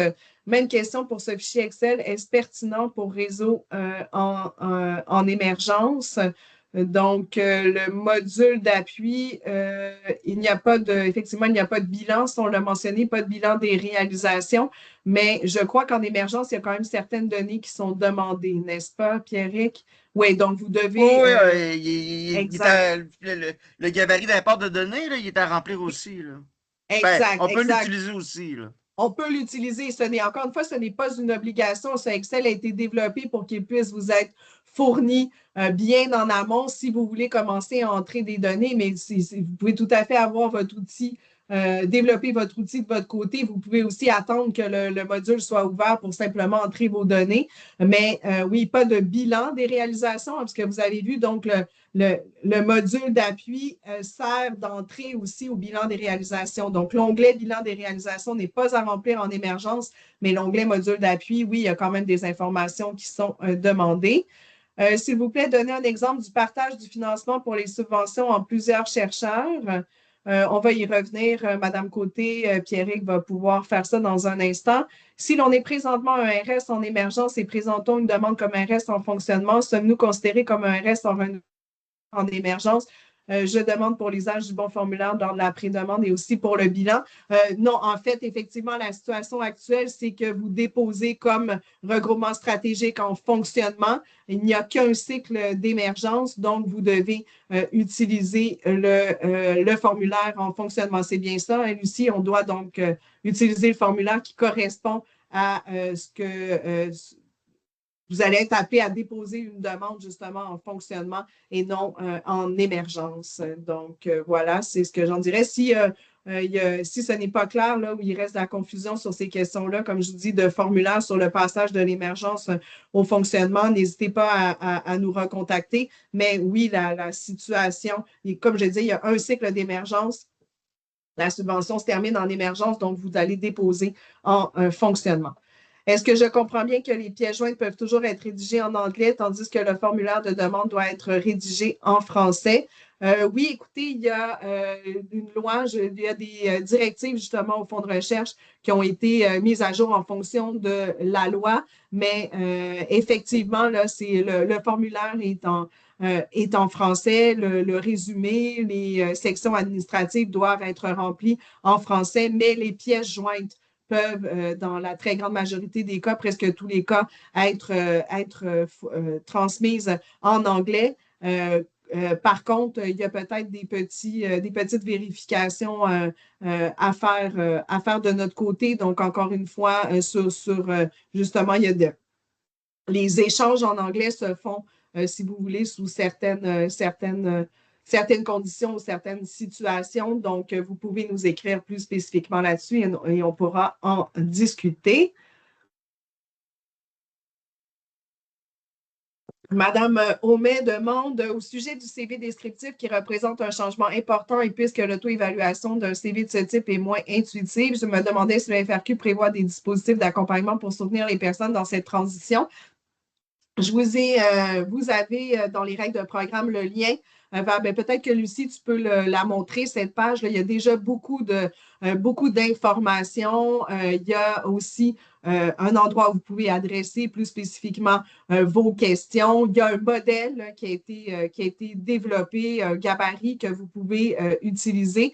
Donc, c'est ce qui est prévu là, pour l'instant pour accompagner les chercheurs et chercheuses. Toutefois, si vous avez des questions plus particulières sur votre CV descriptif ou sur le CV descriptif qui sera déposé versus le programme regroupement stratégique, nous pouvons prendre un petit moment pour en parler, mais je vous renvoie vraiment à cette page-là qui est assez exhaustive et complète. Et il y a une adresse, comme je le disais, là, un peu plus bas, où vous pouvez poser des questions plus spécifiques. Il y a une foire aux questions. Donc, c'est ce qui est prévu pour l'instant. De l'autre côté, je vous assure également que le fonds forme les évaluateurs et évaluatrices qui vont devoir évidemment évaluer ce nouveau type de CV descriptif. Madame Bru, vous avez mentionné l'importance de bien choisir les CV des disques aux chercheurs, notamment pour les réseaux. Ces 10 CV n'incluent pas les CV des membres de milieux de pratique. Oui, absolument. Ces CV peuvent inclure les CV de membres de Statut 4. Peut-être que je n'ai pas été assez claire. L'exemple que je donnais justement en disant que cette sélection est quand même parlante là, pour les membres de comité, c'est-à-dire justement si on est un réseau et donc on souscrit à la perspective qu'on s'inscrit à l'interface du monde académique et des milieux de pratique. Si aucun chercheur de statut 4 ne fait partie, si aucun CV ne fait partie de cette sélection, ça pourrait soulever des questionnements, par exemple. Donc, c'est un exemple parmi d'autres. Tout ça pour dire que la sélection des CV n'est pas anodine non plus. Là. Elle doit être réfléchie en équipe et être représentative donc de l'initiative structurante, des thématiques qui sont proposées. Donc, oui, possible aussi de choisir le CV d'un chercheur de collège. Donc, tous les statuts qui sont admissibles. Le montant de 10 alloué pour démarrer ou réaliser un projet inclut-il des fonds de projet pilote versés à des chercheurs dans le cadre d'un concours de projet pilote organisé? Écoutez, M. Racine, je préférais qu'on s'en reparle pour avoir plus de détails. À vue de nez comme ça, je dirais que oui.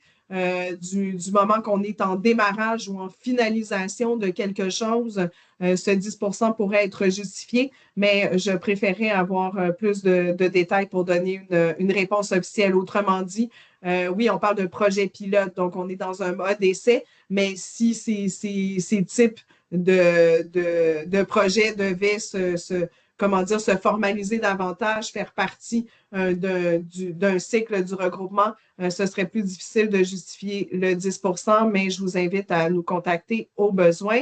Madame Valette, dans le module d'appui, faudra-t-il compléter une fiche pour chaque étudiant supervisé ou co-supervisé dans un réseau?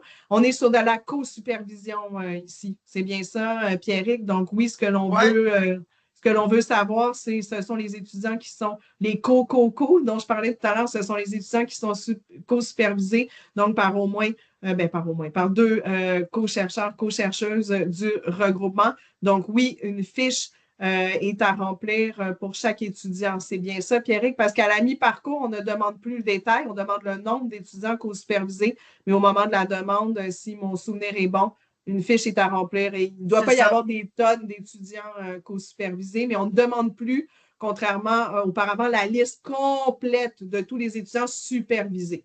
Donc, déjà, c'est un allègement. Puis ça, je profite de l'occasion pour le mentionner. Là. On est vraiment dans cette perspective avec vous. Après toutes les consultations qu'on a faites avec les regroupements stratégiques, avec la communauté, on est vraiment dans une perspective d'allègement administratif. On fait tout ce qui est en notre pouvoir justement pour s'assurer de vous faciliter la vie, de vous fournir la documentation à l'avance, de s'assurer que tout ce qu'on demande comme document, comme justification est bien pris en compte par les comités d'évaluation. Donc, oui, on a fait des choix de cet ordre-là. Donc, plus les listes complètes de collaborateurs, collaboratrices, plus les listes complètes d'étudiants, étudiantes supervisés, plus l'ensemble des CV des co-chercheurs. Donc, on est vraiment dans ce mode-là, mais il n'empêche que regroupement stratégique, c'est le programme phare du Fonds Société et Culture. Là. Ce sont des montants importants sur une durée. C'est une durée de financement importante quand on parle de 6 ans. Donc, il reste qu'il faut quand même qu'on ait les données nécessaires. On est soumis à la vérification générale. On parle d'un fonds public ici. Donc, on doit trouver cet équilibre entre alléger votre travail, celui de nos évaluateurs, évaluatrices qui font ça complètement bénévolement et justement les redditions de comptes auxquelles le FRQ est soumis. Donc ça, j'en profitais pour le mentionner. Monsieur Caron, les pôles d'excellence concernent-ils uniquement les regroupements du secteur société-culture ou des pôles avec les deux autres grands secteurs? Pour l'instant, M. Caron, on est sur une proposition de pôle d'excellence sur au moins 2 regroupements société et culture, mais c'est parce que c'était ce qui avait été décidé, comme je vous l'ai dit, on ne fait pas de modification majeure entre les 2 cohortes de regroupement, mais c'est une question qu'on s'est posée. C'est vrai qu'on est rendu même peut-être un cran plus loin au FRQ. C'est une préoccupation de notre scientifique en chef, M. Quirion, vous le savez. On est unifié maintenant, donc un seul fonds de recherche du Québec. Donc oui, on s'est posé la question, est-ce que ce serait possible une collaboration inter-regroupement, intersectorielle? Possiblement dans un avenir rapproché, mais pour l'instant, on parle c'est une première étape, si vous voulez, d'arriver à faire travailler nos regroupements société et culture ensemble. Et je vous dirais aussi que la réponse au dernier concours, là, des propositions pour former des pôles d'excellence, c'était vraiment assez nouveau dans la perspective des regroupements stratégiques. Donc, nous n'avons pas eu énormément de propositions, bien au contraire. C'est pour ça que j'essaie de le mousser un peu davantage aujourd'hui. Donc, je dirais qu'on est dans une étape de transition, mais bien entendu, on espère aller du côté intersectoriel éventuellement. Oui, Monsieur Guinard, si je lis bien, ou Madame, y a-t-il une limite pour les montants alloués à la rémunération du personnel professionnel dans chaque... Non, il n'y a pas de limite, mais bien entendu, ça fait partie du budget global que vous allez présenter. C'est certain que les membres de comité sont attentifs au fait que ce budget soit équilibré. Donc, évidemment, si l'ensemble de la subvention annuelle est dédiée à des professionnels de recherche et qu'il n'y a pas du tout de fonds réfléchis pour la relève étudiante notamment, bien, ça risque d'être un problème quand même, ou en tout cas d'envoyer une drôle de perception. Là. Dites-vous que le budget, tout ça doit être arrimé. Hein. J'ai parlé beaucoup d'arrimage depuis le début. Là, donc, le budget ne doit pas être pris en dehors de tout le reste des critères d'évaluation, des objectifs du programme. Donc, évidemment, il y a un critère de formation à la relève notamment. Donc, le budget doit être, oui, c'est ce que je dirais, présenté, équilibré de manière à refléter justement les objectifs du programme et les critères d'évaluation également, mais nous n'imposons pas de maximum. Ce que je peux vous dire d'expérience, c'est que la majorité des regroupements vont faire une sorte de bricolage pour les salaires justement des professionnels de recherche, là, donc entre souvent différents types de subventions ou d'aides octroyées à l'interne par les établissements gestionnaires ou partenaires. Oui, Madame Jarry-Girard, je veux savoir si j'ai bien compris.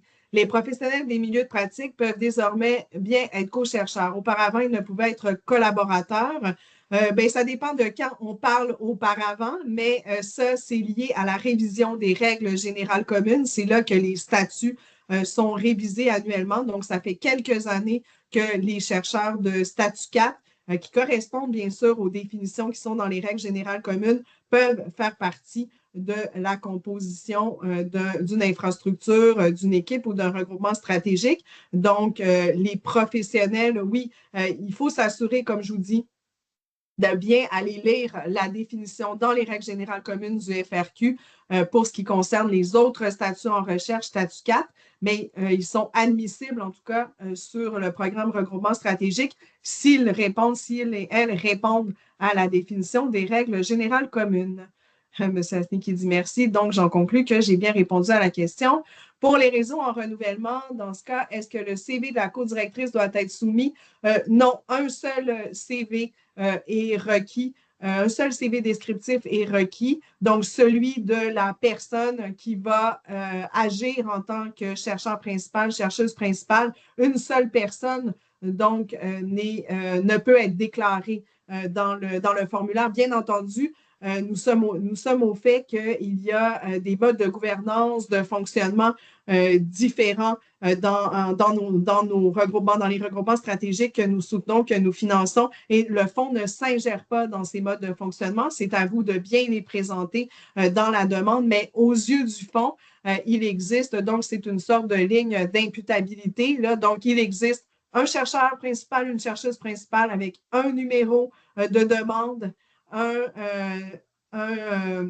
numéro d'octroi, le cas échéant, et tous les suivis qui viennent avec, suivi financier, demande de modification. Donc, pour nous, le rôle de co-direction n'est pas requis là, au moment du dépôt d'une prédemande ou d'une demande. Et le chercheur principal, la chercheuse principale, donc, est réputé être celui ou celle qui dépose, qui transmet la pré-demande ou la demande de financement. Sofiane Audry, est-ce qu'un chercheur qui est déjà membre de 2 regroupements dans le secteur NT ou santé peut devenir membre d'un 3e regroupement dans le secteur SC? Oui, il n'y a pas de contrainte. La contrainte de multiples appartenances est sur 2 infrastructures majeures du secteur société-culture, donc infrastructure majeure, regroupement stratégique et autres infrastructures majeures, je l'ai mentionné, les centres et instituts universitaires qui se situent surtout dans les domaines de la santé et services sociaux du côté des CIUS. Donc, il n'y a pas de contraintes pour ce qui est des regroupements, des centres, des réseaux dans le secteur NT ou le secteur santé, puisque nous voulons favoriser l'intersectorialité. Donc, oui. Par contre, là, il faut s'assurer de regarder également quelles sont les règles dans les autres secteurs. Au secteur NT, on a un programme équivalent de regroupement stratégique. Donc, vous pouvez vous adresser, vous pouvez regarder les règles de ce programme. Au secteur NT, vous adressez à la personne qui est en charge, je crois, Jean-Philippe Hudon. Donc, vous devez évidemment respecter les règles des autres secteurs. Du côté santé, il n'y a pas d'équivalent de programme regroupement stratégique. On parle plutôt de programme centre ou de programme grand réseau dans les secteurs santé. Donc, peut-être aller voir de ce côté-là. Je vous invite à contacter mes collègues Gabrielle Wilson et Geneviève Dalpé, si je ne m'abuse. Donc, évidemment, oui, le respect des règles secteur SC, mais le respect des autres programmes sur lesquels je ne m'avancerai pas ici. La période des 3 ans du bilan des réalisations sur le module d'appui sont les 3 ans qui précèdent la date du concours et les 3 dernières années. Mais écoutez, la période de référence est vraiment spécifiée dans les règles de programme. Vous avez les dates spécifiques. Donc, généralement, ça concerne la période post-mi-parcours. Mais comme je le disais, les mi-parcours, si je me souviens bien, ont eu lieu quelque part au printemps, en mai, mais à la demande des regroupements, on repart sur le mois de janvier. Donc, c'est vraiment spécifié là, quelle est la période de référence. Et si je ne me trompe pas, Pierrick, le bilan est configuré avec cette période de référence. Vous ne pourrez pas indiquer des financements ou des réalisations qui sont en dehors de cette période de référence. C'est bien le cas, Pierrick? Ben, c'est plus le module d'appui là, qui Le est module d'appui. Ouais, le bilan, c'est plus des champs textes, puis des. Il ne demande pas des dates, là, vraiment. Là. Mais quand même, les dates sont bien spécifiées. Là, Ouais, elles sont spécifiées dans le haut, puis sur le bilan, là. Exact. Écoutez, je vois qu'il y a énormément de questions et que l'heure tourne. Je vais essayer de faire le plus vite possible. Sinon, je vais quand même devoir mettre fin à la séance très bientôt et on va garder vos questions. Et vous pourrez tenter de revenir vers vous. Sinon, vous pourrez nous réécrire, évidemment. Les simples citoyens peuvent-ils toujours être co-chercheurs à titre privé? Il me semble que cela était possible par le passé. Ça renvoie plutôt au statut E. 4E des RGC, M. Racine. Donc, ce statut n'est pas admissible sur le programme regroupement stratégique, mais je vous invite encore une fois à retourner aux règles générales communes, à regarder les statuts 4, autres statuts en recherche et l'expression à titre privé individuel, c'est ce que j'en comprends. Non, ce ne serait pas permis sur le programme regroupement stratégique. 3 questions, s'il vous plaît. Une personne chercheuse externe au milieu institutionnel travaillant dans l'intérieur peut devenir co-chercheuse. Bien, écoutez, encore une fois, je vous renvoie aux définitions des règles générales communes, la section 2 sur les statuts. C'est difficile de répondre comme ça sans avoir les détails. Je ne voudrais pas vous induire en erreur, mais effectivement, oui, si on parle ici d'une personne en milieu de pratique, elle pourrait tout à fait correspondre à la définition d'un statut 4 des RGC. En cas d'incertitude, une fois après que vous aurez lu plus en détail ces statuts, vous pouvez revenir vers nous ou intégrer les réponses et commentaires au bilan mi-parcours. Écoutez, c'est un onglet, comme Pierrick l'a montré, c'est un onglet qui provient, qui est inclus dans le module d'appui, le bilan des réalisations à la demande complète, donc pas à la pré-demande. Et vous allez voir que justement, c'est une sorte j'ai appelé ça une sorte de formulaire dynamique, là, mais vous avez des cases et tout. C'est vraiment un outil qui va vous permettre d'intégrer votre texte et de répondre à chacune des caractéristiques du bilan. Je vous informe également que dans la boîte à outils des règles du programme, vous avez le gabarit de bilan des réalisations. Donc, simplement pour votre information, pour voir quels seront les éléments demandés et le bilan pourra être rempli. Cet onglet pourra être complété lorsque le module s'ouvrira après l'étape de la pré-demande. Pour les pôles d'excellence, peut-on les bâtir entre une infrastructure en renouvellement et une en émergence? Oui, c'est possible d'envisager une proposition comme celle-là, mais bien entendu, si le regroupement en émergence ne passe pas l'étape de la pré-demande et n'est pas financé, retenu pour financement à l'issue de l'évaluation des demandes complètes, la proposition ne pourra pas être financée. Je vois que Lucie, oui, a remis la page donc pour le CV FRQ. Pour ceux que ça intéresse, ça apparaît, ce lien se trouve aussi dans les règles. Madame Valette, toutes les données à fournir dans le module d'appui doivent entre la période, alors que la demande devra être fournie en novembre 2026. Oui, effectivement, ça a toujours été comme ça. C'était comme ça aussi sur un regroupement. Mais merci de votre question. En fait, il y a toujours un peu de prospectif. Donc, on sait que les regroupements ont des programmations là, qui sont établies bien à l'avance. Donc, on vous donne la possibilité de mentionner certains de ces éléments de la programmation qui sont déjà prévus. Encore une fois, ce n'est pas une obligation. Hein, si vous voulez arrêter de parler de vos réalisations au moment de la date de dépôt du concours, c'est très bien. Mais je vous dirais que les dates de période de référence sont établies justement en fonction du cycle concours, pré-demande, prochain concours. Donc, évidemment, on veut s'assurer de ne perdre aucun mois à travers toute cette durée de financement. Donc, c'est comme ça que les dates sont établies, mais encore une fois, c'est à votre discrétion. Si vous préférez ne parler que des réalisations, des financements jusqu'à la date de dépôt, aucun souci, mais on vous offre en tout cas la possibilité, puisque à la période de référence suivante, on va recommencer au 1er janvier 2027. Donc, voilà. Monsieur Racine, un RS en émergence et présentant une demande comme RS en fonctionnement, doit-il compléter un bilan des réalisations? Non. Oui, pardon. Dès lors que vous vous présentez en fonctionnement, le bilan des réalisations doit être complété. Le texte de la section 3 sur le stade de développement est difficile à comprendre quand un RS en émergence n'est pas encore au stade du fonctionnement.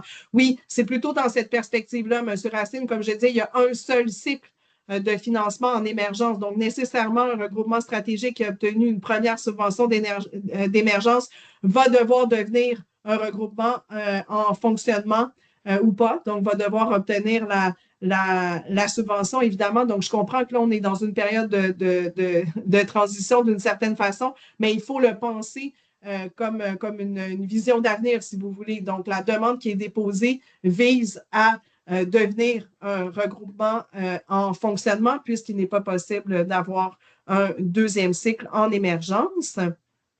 Question de M. Sinatra. Question qui rebondit sur les pôles d'excellence. Est-ce que la collaboration pourrait être entre un centre qui dépose une demande à ce concours comme fonctionnement et un centre déjà subventionné en 2024? Absolument. C'est possible donc que la demande soit, que la proposition inclut des regroupements stratégiques, donc qui sont dans l'autre cohorte. Hein, je l'ai mentionné au cours de la présentation, là, mais peut-être que tout le monde n'est pas familier évidemment avec ça. Donc, nos regroupements, nous avons 2 cohortes de regroupement stratégique, même si tout ensemble, donc c'est la communauté des regroupements stratégiques du secteur société-culture, de manière à ce que les cycles puissent se faire et s'emboîter, donc de la demande à la mi-parcours à la demande suivante. Donc, il existe 2 cohortes de regroupement stratégique. Certains regroupements stratégiques donc, sont financés depuis le dernier concours de 2024, représentent donc la cohorte 1. Ceux qui viennent au concours actuel, cohorte 2.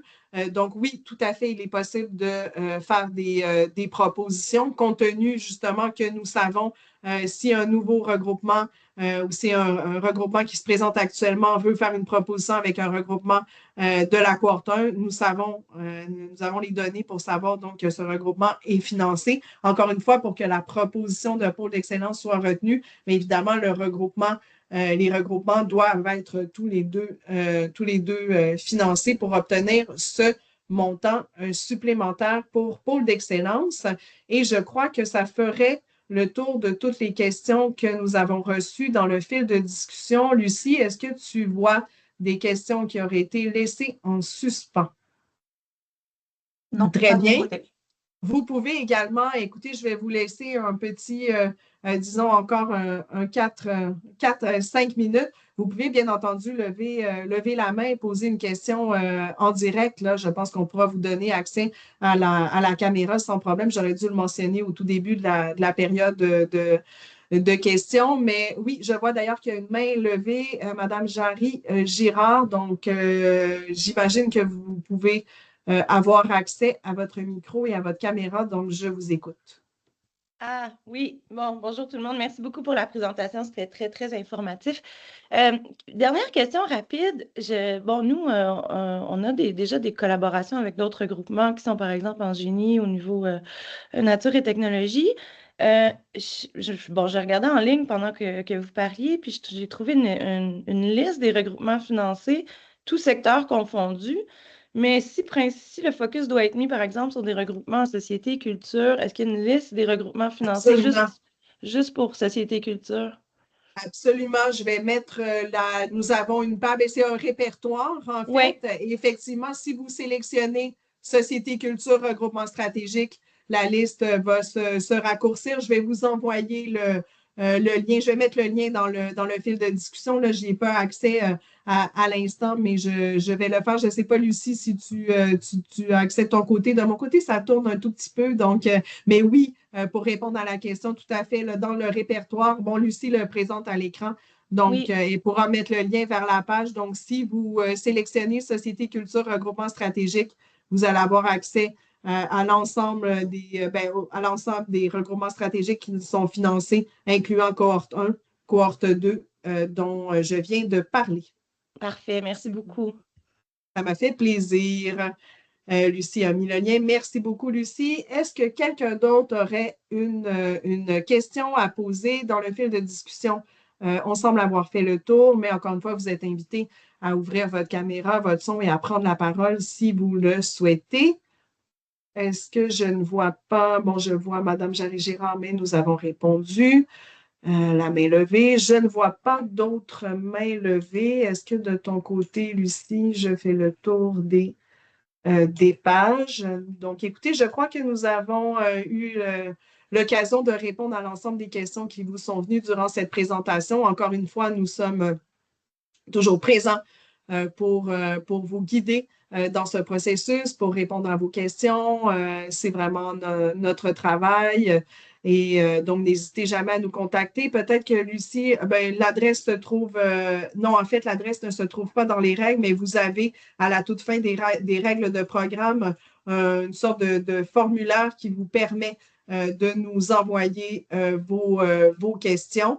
Donc, vous pouvez bien entendu l'utiliser et les questions nous seront renvoyées, nous reviendront vers vous le plus rapidement possible. Donc, sur ce, je vais vous remercier pour votre présence. Je vais remercier mes collègues, Lucie et Pierrick, pour leur accompagnement très précieux aujourd'hui et pour toute la suite du processus. Donc, je vais vous souhaiter une excellente fin de journée et au plaisir donc d'avoir de nouveaux échanges avec vous éventuellement. Merci beaucoup.